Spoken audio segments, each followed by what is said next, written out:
एक गरीब घर का बच्चा गांव में अपनी जमीन गिरवी रख देता है ताकि वह कोटा जाकर नीट की प्रिपरेशन करके डॉक्टर बन सके। इस चक्कर में वो अपनी लाइफ की कुछ साल सेक्रीफाइसेस करके और बंद कमरे में मेहनत करने में लगा देता है। लेकिन बाद में पता चलता है कि पेपर कंडक्ट कराने वाली एजेंसी धांधलेबाजी कर रही है। लोग नीट पेपर को पैसे देकर खरीद रहे हैं। तो उतना ही क्वेश्चन आपको बनाना है सर जितना कि आपको 100% स्क्वायर है।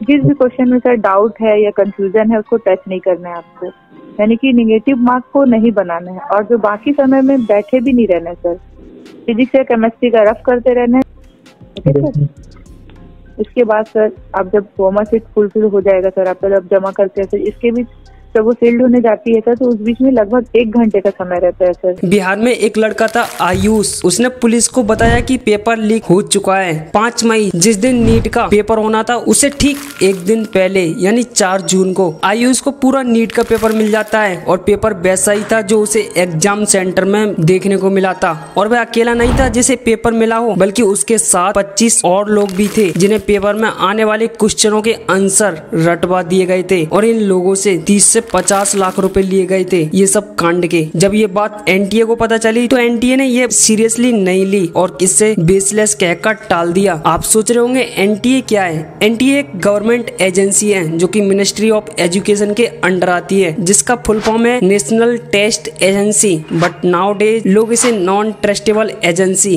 नेवर ट्रस्ट एजेंसी कहकर पुकार रहे हैं। एनटीए का काम होता है कि जो नेशनल लेवल पर एग्जाम्स होते हैं जैसे जेईई मेंस, नीट, सीमैट जैसे ढेरों सारे एग्जाम्स कंडक्ट कराना। और ये नीट ऐसा एग्जाम है जिसके through students government medical college में एडमिशन ले सकते हैं। नीट का फुल फॉर्म होता है national eligibility cum entrance test. फिर एनटीए रिजल्ट अनाउंस करता है 4 जून को। रिजल्ट को देखकर लोग दंग रह जाते हैं। नीट एग्जाम्स में 67 लोग ऐसे थे जिन्होंने 720 में से 720 मार्क्स लाकर ऑल इंडिया एयर 1 रैंक प्राप्त की थी। मजा क्या भाई, 720 में से 720, वो भी 2 नहीं बल्कि 67 कैंडिडेट्स के। अब आप सोच रहे होंगे कि इसमें बुरी बात क्या है भाई। आजकल फिजिक्स वाला जैसे टीचर एजुकेशन को सस्ता करके उन्होंने घर घर पहुंचा दिया है, तो जाहिर है कंपटीशन तो बढ़ रहा होगा और टैलेंटेड लोग बाहर निकल कर आ रहे हैं। अगर वाकई ऐसा होता तो हमें और नीट एस्पिरेंट्स को वो वाकई खुश होते। बट कुछ रेड सिग्नल हैं जो खुलेआम इशारा कर रहे हैं कि दया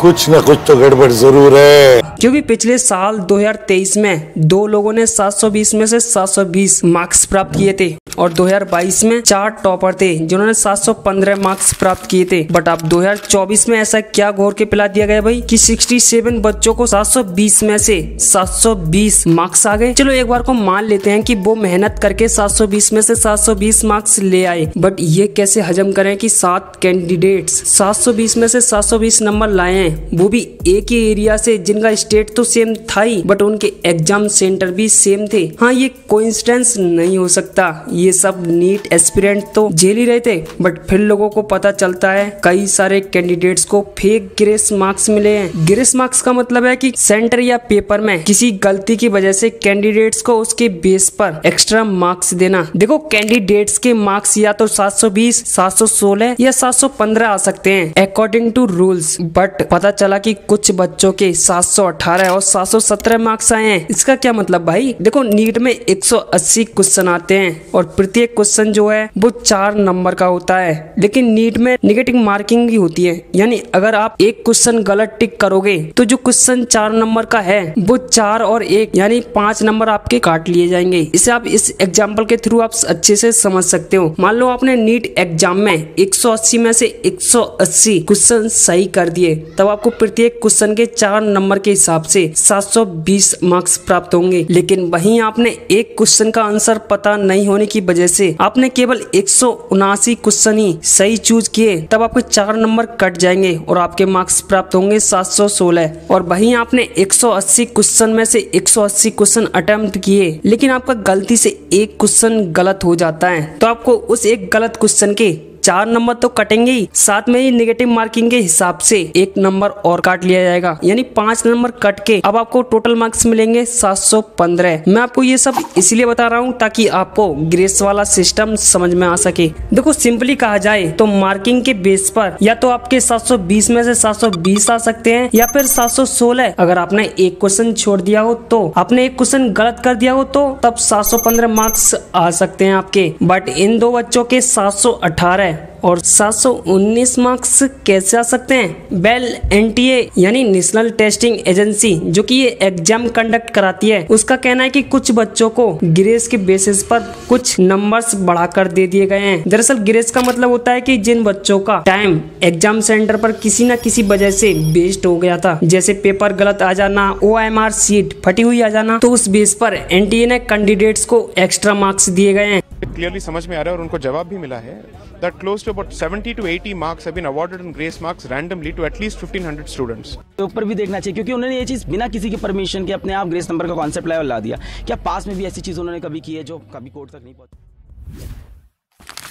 एक गुड न्यूज निकल कर आ रही है नीट एस्पिरेंट्स के लिए। 13 जून को मैं ये वीडियो एडिटिंग खत्म करने वाला ही था, मुझे तभी पता चला कि एनटीए ने जिन 1563 बच्चों को ग्रेस मार्क्स दिए हैं उन्हें या तो एग्जाम दोबारा देना होगा या फिर टोटल मार्क्स में से उनके जितने ग्रेस मार्क्स आए हैं उन्हें रिमूव करके ओरिजिनल मार्क्स दिए जाएंगे। कि जिन बच्चों को ग्रेस नंबर मिले थे 1563, उन बच्चों का या तो री एग्जाम हो जाए, जो कि इन्होंने डेट दे दी है कि अप्रोक्सीमेटली 23 जून को, या तो वो बच्चे अपने बिना ग्रेस के जो नंबर हैं उस पे हैप्पी हो जाए, यानी उनका ग्रेस नंबर काट दिया जाएगा। खैर ये तो सही डिसीजन लिया है सुप्रीम कोर्ट ने, बट अभी भी इससे नीट एस्पिरेंट्स को न्याय नहीं मिला है पूरी तरह से। अभी भी कुछ कड़ियां ऐसी हैं जो सुलझनी बाकी हैं। लेट्स सी आगे क्या होता है।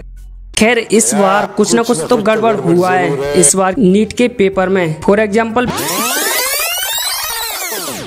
बिहार में पेपर से सिर्फ एक दिन पहले पेपर्स को रटवा देना, 14 जून की जगह इलेक्शन की आड़ में रिजल्ट निकालना। जहां पहले रिजल्ट 14 जून को आना था वो रिजल्ट इन्होंने 4 जून को इलेक्शन की आड़ में पब्लिश कर दिया। 7 लोगों का सेंटर एक ही सेंटर पर पढ़ना। देखो ये कोइंसिडेंस तो नहीं हो सकता। देखो इस समस्या से निपटने के लिए 2 ही रास्ते अपनाए जा सकते हैं जिससे नीट एस्पिरेंट्स को न्याय मिल सकता है। एग्जाम दोबारा कराओ या फिर CBI जांच। इसे पता पड़ सकता है कि मामला क्या था। अगर ऐसे ही स्कैम्स चलते रहे तो कौन लाखों रुपए समय देकर नीट की प्रिपरेशन करेगा। लोगों का भरोसा उठ जाता है जब उन्हें पता चलता है कि जब नेशनल लेवल वाले एग्जाम्स भी अमीर लोग पैसे देकर खरीद रहे हैं, तो मिडिल क्लास लोग जो डॉक्टर बनने में इंटरेस्ट लेंगे जब उन्हें पता चलेगा कि ग्रेस और पेपर लीकेज की वजह से हमारी मेहनत बेकार हो जाएगी। और यही मेन वजह है कि स्टूडेंट्स आज के युग में जर्मनी, USA, कनाडा जाकर पढ़ना चाहते हैं। इस बार 24 लाख कैंडिडेट्स ने फॉर्म्स भरा था जिसमें से 57% फीमेल थी। ये एग्जाम ऐसा है जिसमें फीमेल्स आ गए हैं। बेटी बचाओ बेटी पढ़ाओ अभियान के माध्यम से समाज की चेतना को जगाने का प्रयास किया। बट देखो बेटी बचाओ बेटी पढ़ाओ ऐसे नारे से कुछ नहीं होगा जब ऐसी हालत रहे अपने देश की। तो खैर आप क्या सोचते हो इस मामले में? क्या एनटीए को ये एग्जाम्स दोबारा कंडक्ट कराना चाहिए या फिर CBI जांच होनी चाहिए? मुझे कमेंट्स में जरूर बताना।